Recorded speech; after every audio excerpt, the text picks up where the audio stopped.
ये जी सुनी ना, मुकेश सिंह आज फिर से आप सबके स्वागत करता नहीं रौरे ही यूट्यूब चैनल अंग्रेजी भैया में। और आज तो थंबनेल देख के पता लग गई रही कि प्रैक्टिस के क्लास हो। जितना हमने सीखल बानी सनु उ 2-3 वीडियो में ओकरे आज प्रैक्टिस कर ताकि सारा डाउट खत्म हो जाओ। काहे से ई जौन प्रोसेस चलत नु बा ई लैंग्वेज लर्निंग प्रोसेस हो, यानी कि भाषा एगो स्किल है, स्किल। और एकरा के जले कइल ना जाई नु तले कंफर्म ना होई और एगो माने कॉन्फिडेंस ना लेके आई। ठीक वही प्रकार से जब तैरे के पूरा बुक पढ़ लिया तो तैरल ना आई, ओकरा खातिर कूदही के पड़ी स्विमिंग पूल के अंदर, अब पाँव चलावे के पड़ी, हाथ चलावे के पड़ी तबे आई। वही प्रकार से जितना कुछ हमने थ्योरी जितना फॉर्मूला सीखल जाता जब तक ओकरा के यूज ना कइल जाई तब तक वो कोनो काम के नहीं थे। ठीक बा। एकरा अलावा भी बहुत सारा चीजें में सीखे के मिली। ये एगो प्रैक्टिस सेशन बाटे। एमे खास करके ध्यान देवे को बा कि एमे जब भी हमनी के जितना सीखल बाटे ओमे छोट छोट वाक्य सीखल बनावे के।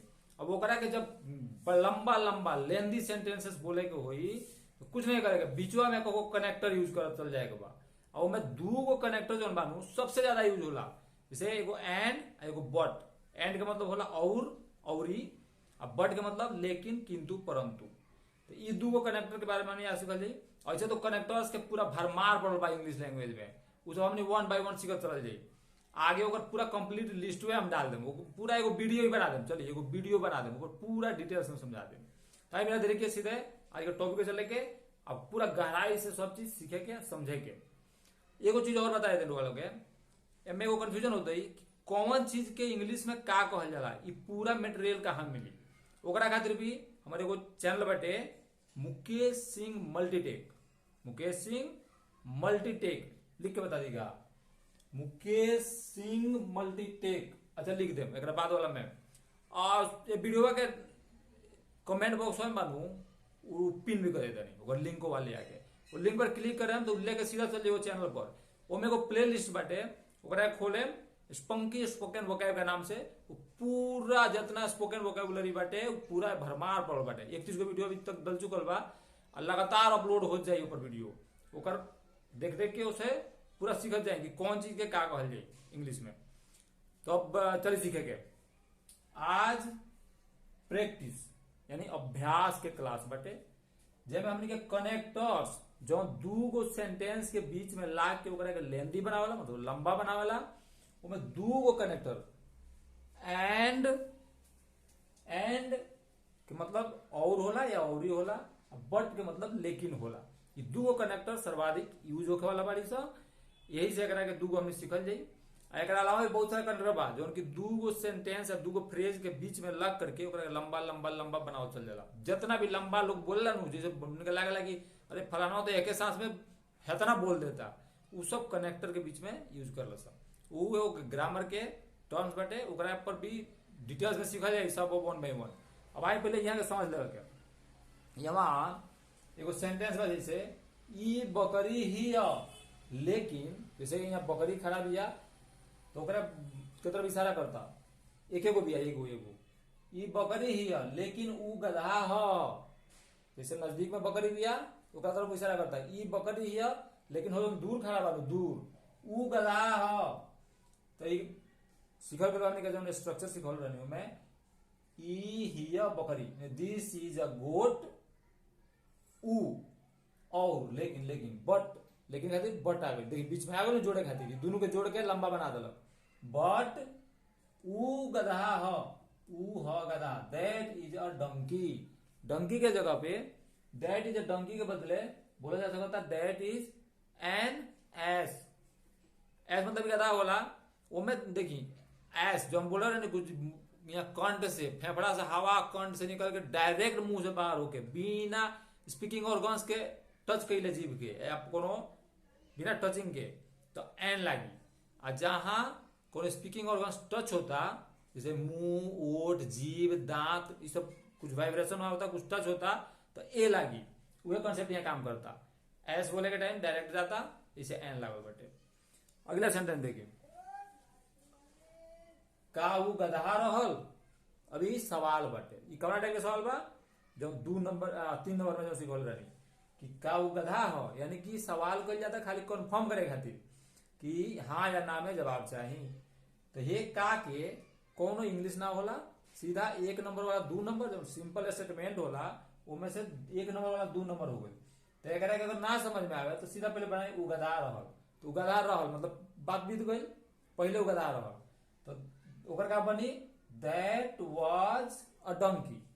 अब ओकरे में के दो नंबर वाला एक नंबर कर दी तो बन जाई सवाल कि का उ गधा रहल, तो वाज दैट अ डंकी, वाज दैट अ डंकी सवाल हो गई। आगे कहता कि हाँ वो गधा रहल, हाँ वो गधा रहल, तो ये हाँ खातिर लग जाए यस, यस के मतलब हाँ होला, नो के मतलब ना होला। यस दैट वाज अ डंकी। और फिर वो अंदर एगो सवाल उठत हुई कि घेरल का है बा, तो हमने कहा जब भोजपुरी चाहे हिंदी बोलल जाला तो वहां भी कई बार खाली इतना बोल दिया, एकदम शॉर्ट आंसर कर दिया, शॉर्ट रिप्लाई दे दिया कि हाँ उ रहल। जैसे यहाँ जब सवाल के लिए तो कंफर्म बाटे कथी के बारे में बात होता, गधा के बारे में बात होता, तो यहाँ खाली इतना ही बोल दिया जाला कि हाँ उ रहल, तो ओकरा खातिर गधा हटा देवल जाए, या हे जैसे भी डंकी हटा देवल जाए, क्या कहल जाए यस दैट वाज, इतना भी बोल दें तो कंफर्म हो जाए, ताकि सवालवा से कंफर्म बाटे कि कौन चीज के बारे में बात होता। तो इतना बार भी रिप्लाई कर दिया बात सेम हुई, डंकी बोली चाहे ना बोली, गधा बोली चाहे ना बोली। अब अगला देखिए सेंटेंस, का ई कुतिया ना ही, अब यहाँ कुतिया खड़ा दिया, ओकरा तरफ इशारा करता कोनो लड़का पूछता कि का ई कुतिया ना ही। अब यहाँ देखी ना वाला सवाल बाटे, ना वाला, तो एमे भी कंफ्यूजन होता है, का के कोनो इंग्लिश ना बनी, ई का खातिर होवे टेक्निक का काम करी, दो नंबर एक नंबर एक नंबर दो नंबर, तो का वाला का ये सवाल से हाँ ना में जवाब वाला ई खातिर। तो एक नहीं समझ में आवत तो सीधा बनाए पहले ई कुतिया ना ही, तो का बनी कि दिस इजंट अ बीच, ई जो नोट के कंप्रेस कर देनी तो वो का बन गई इजंट। तो ई कुतिया ना ही है, स्पोकन में मतलब कि कंप्रेस करके ही शॉर्ट करके, शॉर्ट एंड फॉर्म ज्यादा यूज होला, तो दिमाग में रखला काम लिखे के हो तो लंबा लिखे के पड़ी, दिस इज नॉट अ बीच, लेकिन ई जो नॉट के कंट्रैक्ट कर दी तो कंट्रैक्शन क्या बन जाए इजंट, इजंट यूज। ई कुतिया ना ही है, दिस इजंट अ बीच, बीच मतलब कुतिया होला, लेकिन जैसे अब सवाल करी का से शुरू में का लगा के तो का हो जाए इजंट दिस अ बीच, देखिए बनल बा इजंट दिस अ बीच, ये सवाल हो गई। अब देखिए नीचे क्या होता, ना ई कुतिया ना ही, तो ये ना खातिर का लगी नो, देखिए नो दिस इजंट अ बीच। यहाँ भी सेम कहानी बा, कुतिया घेरल बा, यहाँ के कुतिया घेरल भुला गई बनी, लेकिन एकरा घेरल भी मानी, मन में मान ली कि घेरल बाटे, तो ई इतना बड़ी बोल के काम दिया सकता, नो दिस इजंट, अब बीच के भूला जाए कैसे कि पिछला बात से कंफर्म बाटे कि बीच के बारे में बात होता, कुतिया के बारे में, ओकरा के शॉर्ट रिप्लाई मेथड कहल जाला, शॉर्ट रिप्लाई जो हमने हिंदी भोजपुरी में भी यूज कइल जाला, छोट छोट कइल जाला, कहा जाता रहा हाँ हाँ हाँ जाता नहीं, तो उसको कंफर्म हो जाला कि कहाँ काम के बात होता, वही प्रकार से।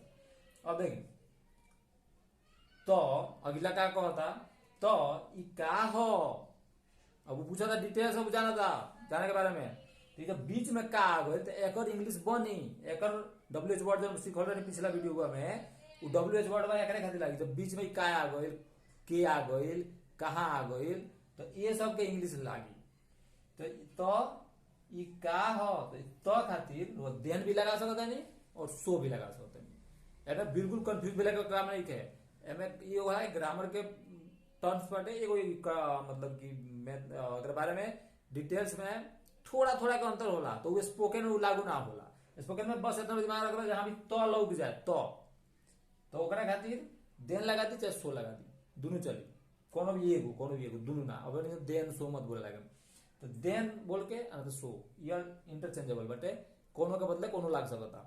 तो ई का हो एक बारे में बतौल नहीं WH वर्ड, और सबसे पहले लाग जाए तो का हो ई, ये टाइप सेंटेंस बनी।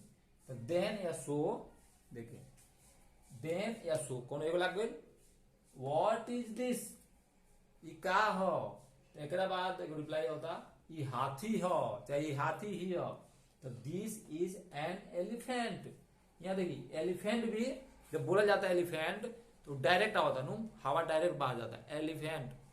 वो में तो टकरा तो नहीं है तो यही से एन लग जाएगी, ठीक है। अभी यहाँ देखिए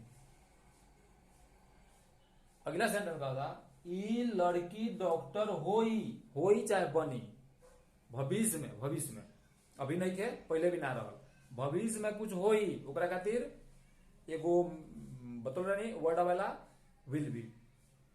लेकिन यहाँ एक और चीज सीखे के बा कि होई बनल जाए चाहे बनी हमने का बोल रहा जाला भोजपुरी में भी कि कई जगह एक के शब्द के कई अल्टरनेट बाटे कई गो तो कुछ भी यूज कर लिया तो वही प्रकार से कि बनी या होई खातिर बी आवेला जब विल और बी बानू तो बी जोन बाटे बी जोन वर्ड बा वो होई खातिर आवेला होना ओकर मतलब होला ओकर मतलब का होला होई चाहे बनी चाहे रही तीनों सेंस में काम आवेला तीनों ओकर यूज याद रखला काम बा।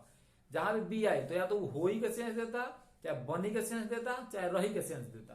तो यहाँ क्या कहता ई लड़की डॉक्टर होई चाहे बनी भविष्य में तो एक का बनी यानी कि ई लड़की। अब यहाँ देखिए जो चीज बता रही जब भी ई लड़की एक साथ आ जाए तो एक मतलब कि लड़की पर फोकस कर जाता ज्यादा लड़की पर जोर दिया जाता तो एक के साथ है इंग्लिश बनी ई लड़की एक साथ आई तो ई लड़की अगर इंग्लिश का बनी ई लड़की होई एगो डॉक्टर तो बनी this girl will be a doctor.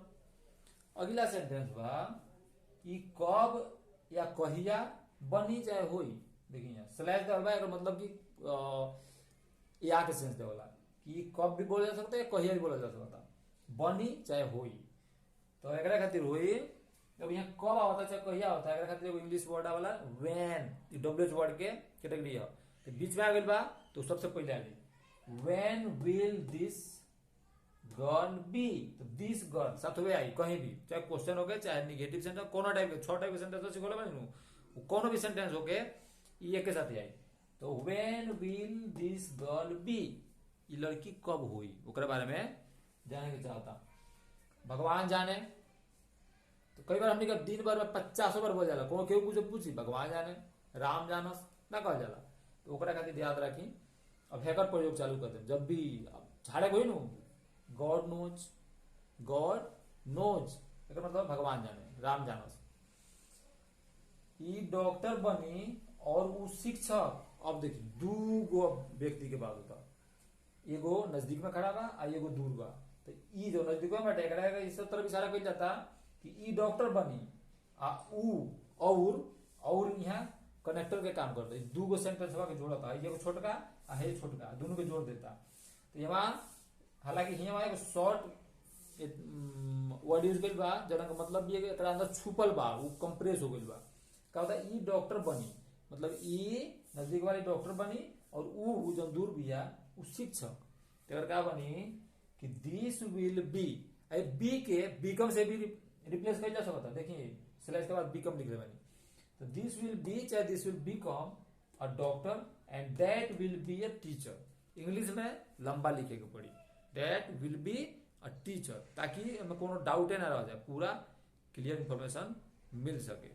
तो हम आशा करता नहीं ये वीडियो से बहुत सारा चीज लोग सीखे के मिलल हुई और कुछ नया वैल्यू ऐड हुई लोग लाइफ में तो ओकरा खातिर ए पर बेस्ड खुद से 50 100 1000 वो सेंटेंस लोग खुद बनाई आई दो कनेक्टर के यूज करके बहुत सारा प्रैक्टिस करे लोग एकदम खुल के बोल के चिल्ला के ताकि जब भी जरूरत पड़े नो तो धक निकले ठीक वही प्रकार से जैसे बंदूकवा सके नु बीच बीच में फायर कर जाला बीच बीच में ताकि जब कोई लड़ाई लगे तो धक फायर हो गया ऐसा ना कि लड़ाई लग जाए सुसुरा वे हो जाता माने फायर नहीं के तो एक खातिर हमेशा प्रैक्टिस के काम बा यूज के लिए काम बाटे जहां मौका मिल जाए एकदम भड़कावत रहे काम बा ठीक बा। अब बहुत जल्दी मिलल जाई एगो नया वीडियो के साथ है वीडियो के देखे खातिर बहुत बहुत धन्यवाद ऐसे ही प्यार दूरा बनल रही वीडियो के ज्यादा से ज्यादा शेयर करी ना सब लोग तक पहुंचाई सब लोग सीखो अब बैक टू बैक धड़ाम एकदम धमाल वीडियो आवत रही एक से एक बढ़ के ठीक बा बहुत कुछ सीखत रह जाई और भुलाई मत पुराना चैनल पे भी जाए वहां पूरा एकदम वोकेबुलरी के पूरा वीडियो कंटिन्यू अपलोड होता और आगे भी अपलोड हुई ओकर भी फायदा उठाई, अब सीखत रही। काहे तो वोकेबुलरी के बिना इंग्लिश नहीं, जब तक हमें पता ना हुई कि कौन चीज के का कहल जाला तो कैसे बोलल जा सकता, ओकर सेंटेंस है ना बनी। तो यू भी जरूरी बा, ई भी जरूरी बा, एपर तो चलत रही काम, और वहाँ जाके वोकेबुलरी सीखी। ठीक बा। और दोनों चैनल के अगर नहीं सब्सक्राइब करे सब्सक्राइब कर ली, ताकि जब भी कोनो वीडियो अपलोड हो सबसे पहले नोटिफिकेशन ओकरा मिले। अब बेल आइकन के हिट करके ऑल के ऑप्शन क्लिक करें, ताकि एको को वीडियो के नोटिफिकेशन छूटे ना, सारा तुरंत या वीडियो अपलोड होगा तुरंत रोगा लगा पहुंचे, आप एकदम सबसे पहले का रोगा देखे के मिले। तो चलिए फिर मिला जाए, बहुत बहुत धन्यवाद।